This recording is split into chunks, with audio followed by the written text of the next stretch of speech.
Hi, I'm Shanda Golden, and you're watching Shanda's Golden Ticket. Today we are at Bizarre Guitar's world-famous vault. The vault is home to some of the rarest guitars in the world, and I am with two thrash metal pioneers, Dave Ellefson and Chris Broderick of the band Megadeth. Hey guys. How are you? I'm Nice to meet you. awesome. Thank you for coming back to Bizarre Guitar. You were here last year, put on a great clinic, so it's nice to have you back. Yeah, thank you. Yeah, it was fun. Chris and I were just doing kind of a national blast of clinics, and it was cool to come here. I mean, obviously be down in this legendary vault. Yes. We've told many people about this vault. There's Cool. real gems for real musicians down there, so it's Definitely. wonderful. Thanks for having us back. Absolutely. So as I was doing my research, I found that you are a classically trained guitarist. Correct. I think that's really awesome because you don't hear that about a lot of guitarists. You really don't. Right. I mean, they just pick up and they play, which is cool too, but you play all different types of... Music, Yeah. yeah. Well, it's one of those things. When I first picked up the guitar, you know, my passion kind of went in two distinct paths, Right. and one was definitely metal. You know, it was first thing I wanted to be was Yngwie or Eddie Van Halen, Right. and then the second thing I wanted to be was like Elliot Fisk or Paco de Lucia. You know, Okay. so I started taking lessons in both of those genres pretty early on. Right. Yeah. And so you give lessons now. You teach lessons. Yeah, absolutely. I teach primarily online these days. And yeah, it works really well. I mean, I've got students in Germany, students in Australia, students in the UK, of course, students in the US. Right. Yeah, so it works out really well.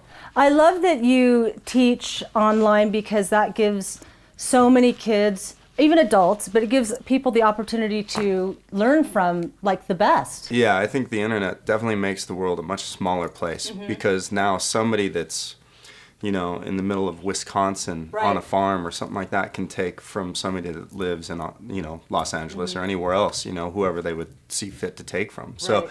it's definitely getting smaller, the world is. So yeah. And flat, right? That's what Thomas Feeling did. The World is Flat, the book, right? You guys didn't read that? We just went around it, so we're here to tell you it is kind round. of contesting that We're the theory, new Christopher but, Columbus of metal here. And Speaking of books, somebody wrote a book, right? Yeah. Very Couple of them cool. now. Yeah, thank you. So tell us a little bit. I got this book and I treasure it. I think it's a really bitchy Thank book. you, So thank you. congrats. Well, yeah, you know that started. We were writing the previous Megadeth record, 13, and I like to write lyrics. I'm always writing things, writing. Just words kind of come to me, and so I started. Sometimes they're lyrical, and I realized some of them were kind of almost poetry type things, and so a lot of the things, you know, I put into the cup for Megadeth uses, and Right. and sometimes we'll grab little bits and pieces and lines, and then other times there's full bodies of work that just don't get used. And one day about a year ago, I went, man, I got this entire collection, this folder on my computer of all these different types of lyrics, inspirational things, storytelling type of things, Right. and you know, lyrics are an interesting thing because,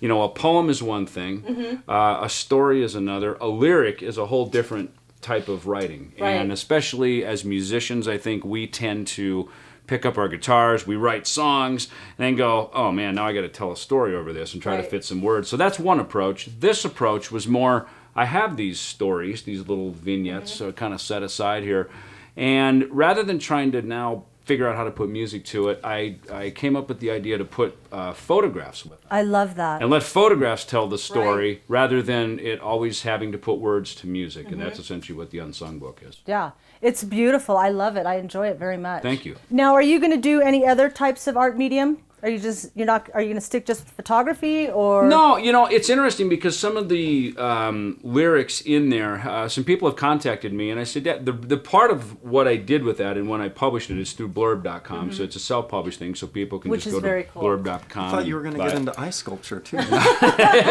Well, and what I wanted to do with these words is go, look, these words are, you know, they're my words, but if you want to co-write, essentially take those words and put music to them, I would allow people to do that, even publish them, register them, record them. That's wonderful. So we kind of like how Chris does lessons worldwide. You can almost I can be a co-writer worldwide with people. In fact, there's a track in there right now that I'm working with a couple people out of London doing kind of and it's interesting because it's not a metal kind of song. It's kind of more of a Brit pop Right. kind of almost Coldplay-ish sort of thing. So it's fun, you know, again, lyrically, sometimes you have laid out, you've painted the picture, and that sets the tone and the mood. So to put music around it, it's more like writing for soundtrack or writing for TV, where the film bit dictates to you the kind of music that you would write around Right. it. And I love that both of you are still so creative and giving. You know, giving the lessons and sharing your art through different mediums. I think that's just super cool. Well, I think a lot of times, you know, we study, we do these things, we get into our instruments as musicians, and oftentimes we get it backwards. We tend to think it's about us and our music, and we go to the show and we think the fans are there for us, and it's about us. And I always kind of use the pyramid thing, you know, where if you're at the top of it, if you invert it, you realize you're really at the bottom of it, and your job is really to serve up. And we, you know, kind of get our heads into that mindset before we take the stage every night. We have a little powwow between the band members and some of our staff on the tour to remember why we're there. Is really, you know, the kind of the customer is always right, as you would know, and our fans are, you know, not to call them customers, but they're there to be entertained, and our music is really there to serve them and to give them their night of pleasure. Right. And we're the ones who are actually showing up, going to work. I love that you said serve because you're studying to be a minister now. Yes, yeah. I love that. Life throws some odd cards at you. When I was a kid growing up, you know, listening to my Kiss records and, you know, drawing Kiss logos on my Bibles at church, I wasn't probably thinking about studying, you know, the Word. But part of that is but entirely getting first things first, and so that led to people reaching out to me, an opportunity to go to seminary through my church came up to study, and I thought, you know, I completed my 4-year degree, a business administration degree, kind of like Chris went to music school and has a 4-year music degree. So he and I are definitely big proponents of continued education and higher learning. And so for me, that part of it to go to seminary and study, I've done it for a year now. So I'm kind of, you know, amazed that I was able to do it. But there's a lot of downtime on airplanes and tour buses and hotels when you can do reading. And, you know, kind of like we were talking earlier about Chris's lessons too. Very much we are a computer society. So you can correspond and interact and study and do all these things, you know, through computer and email in a way that when we were all younger, you couldn't do those things. No, do you guys remember mixtapes? Sure. Yeah. I know. Absolutely. Yeah. I just thought of that the other day, and then I realized, oh my God, I might be middle-aged. I remember How dare we become middle-aged? tapes. I'm like an old lady now. Well, I remember the first time when I studied, actually both Dave Mustaine and I took some classes through the University of Phoenix. This is in the late 90s, probably the cryptic writing zone for Megadeth, you know. And it was just a phase, you know, and that was kind of what piqued my interest in it. And I remember being in Japan with my computer and my printer and having to print my homework out and run to the front desk. And I live in Phoenix, and I'd have to go to the front desk in Tokyo to fax my homework to Tucson. Right. I mean, you know, just how wacky that is. And, you know, the world has shrunk so much right now. And, you know, to be able to have this kind of interaction and this sort of immediacy, to me, it takes it back to even what we started initially with Megadeth, which was this sort of fanzine, tape trading kind of mindset, where it was... You know, it was kind of sneaking around the tapes, and once you got it, it's like, man, you know, this new band I discovered. But that was how our whole scene exploded. That's how it did, yeah. It is. And so we're now basically back to that with the use of social media and computers and the things that we do. And what's great now is we really are kind of hand in hand back on the front lines with our fans again. Right on. And I think Megadeth, one of the reasons why, this is in my opinion, but one of the reasons why you are still so relevant today is that all 4 of you, continually creative. Yeah, absolutely. We all write. We all submit ideas, and you know, we're musicians. At the end of the day, I wouldn't be anything if I didn't create. You know, it's almost my favorite thing about music is to write. That's beautiful. So Awesome. And so you're good businessmen, and you have great guitars here. That we do, yes. So from Chris, Jackson. do we want to start with your Jackson? I love Jackson guitars. thank you. You're welcome.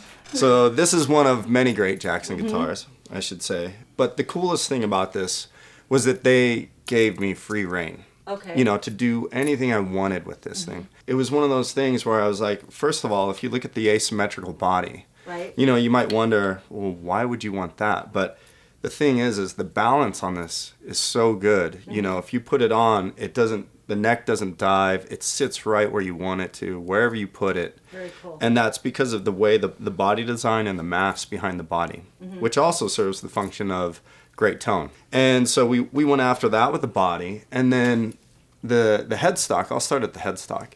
I really like their, I think that it's called the SLAT headstock. I always get this messed up. But at any rate, I knew I liked it.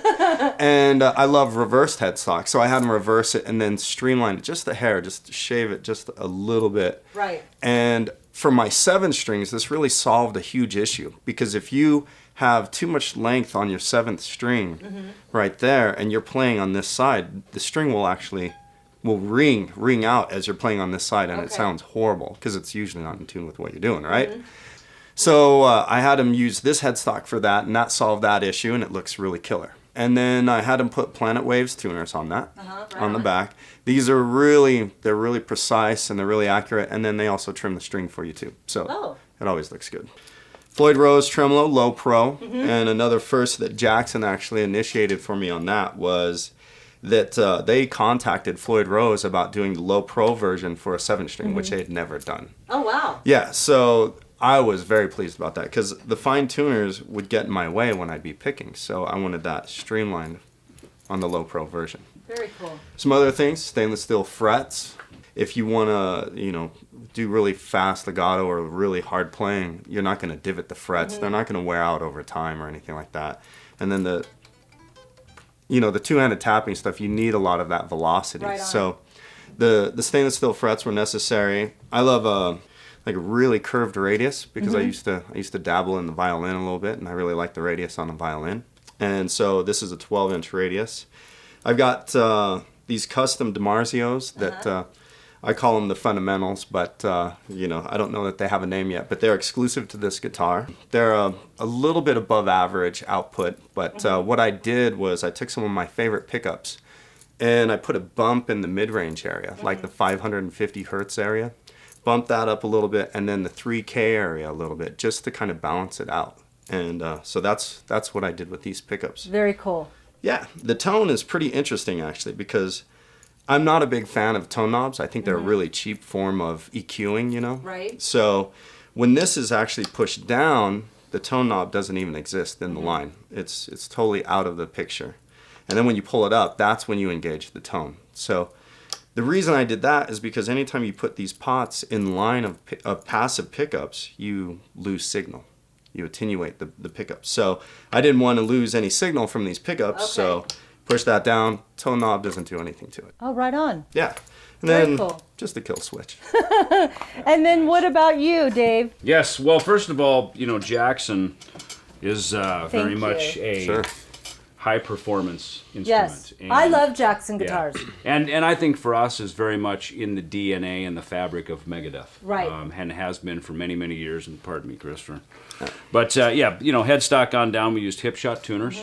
And just a compound radius neck. We've got EMG HZ pickups on my particular signature model. And, 3-way tone and volume and pickup selector. So really pretty simple. And, for me, the Quicksilver was an instrument, was a color that I used on my first very original one that I had made from the company many, many years ago. So, now I think we really nailed the color on this, Yeah. And on stage, that presence of an instrument to me is huge. It means it's a lot, especially when we're playing big halls and stuff like that. So to me, this it fits good, it looks good, and it really nails the tone and the sound of what I need in Megadeth. Right on. Yeah. Well, thank you, gentlemen, so much for taking the time to come down to the vault here and chat with me. Thanks for having us. Yes, absolutely. Yeah. For sure. We're not leaving, by the way. We're gonna be playing all these guitars. Hang on, play guitar for me. Greg will love that. Very cool. You can find out more about Megadeth by checking them out on my Facebook page at Shanda's Golden Ticket. Thank you so much.